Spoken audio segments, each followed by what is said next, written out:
All right, what's up, everybody? Here's my daily cheer for the day that I'm doing an awesome job.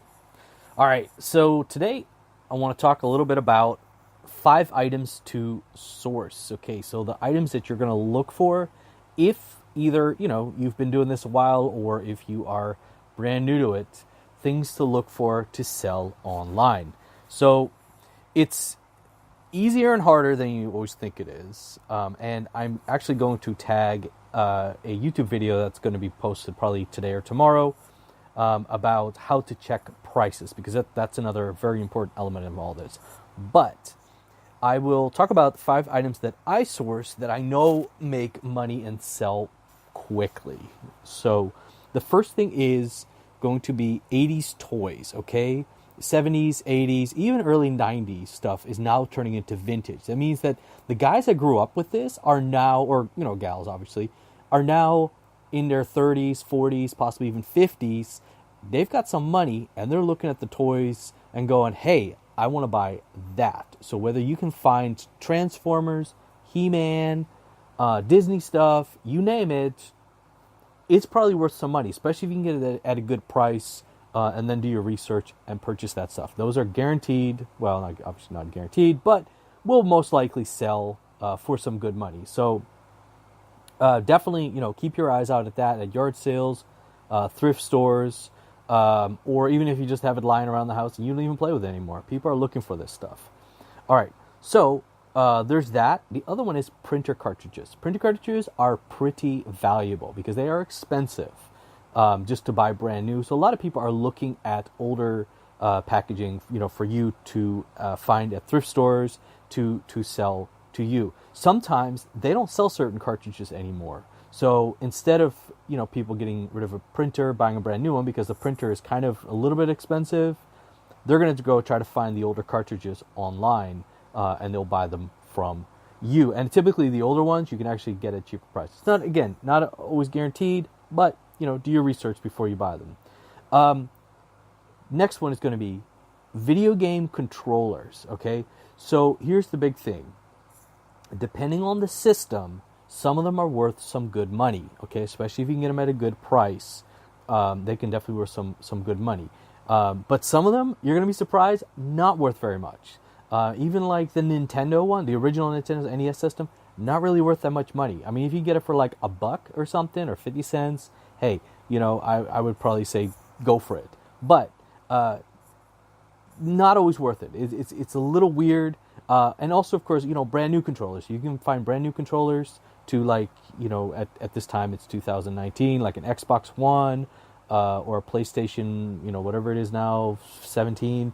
Then definitely go for it. Those are some good controllers if you can find them. And of course, make sure they work. It's really awkward to sell something, you didn't check it, you sold it, now they're coming back to you saying, hey, you're at that point you're probably going to lose money on this sale.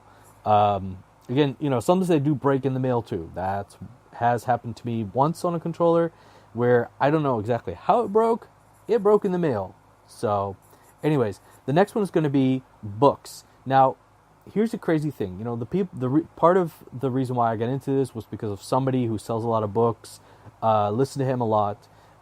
He predominantly sold books when he first started out. Books are cheap.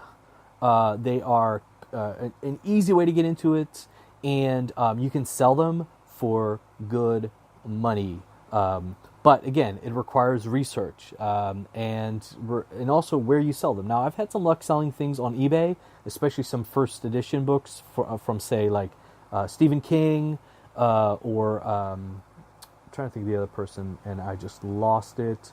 But yeah, like Stephen King, books like that, first editions.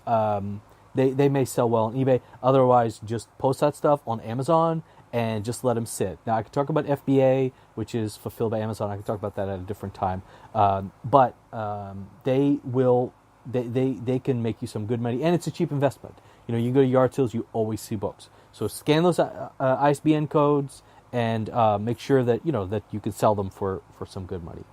All right. On top of that, last, electronics. Okay, so electronics like voice recorders, like CD players, Walkmans, things like that.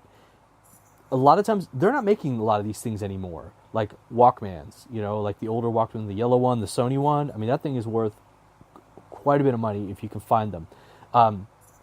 And electronics, a lot of times at yard sales, thrift stores, you can get them for a couple bucks and turn around and sell them for quite a bit more than that.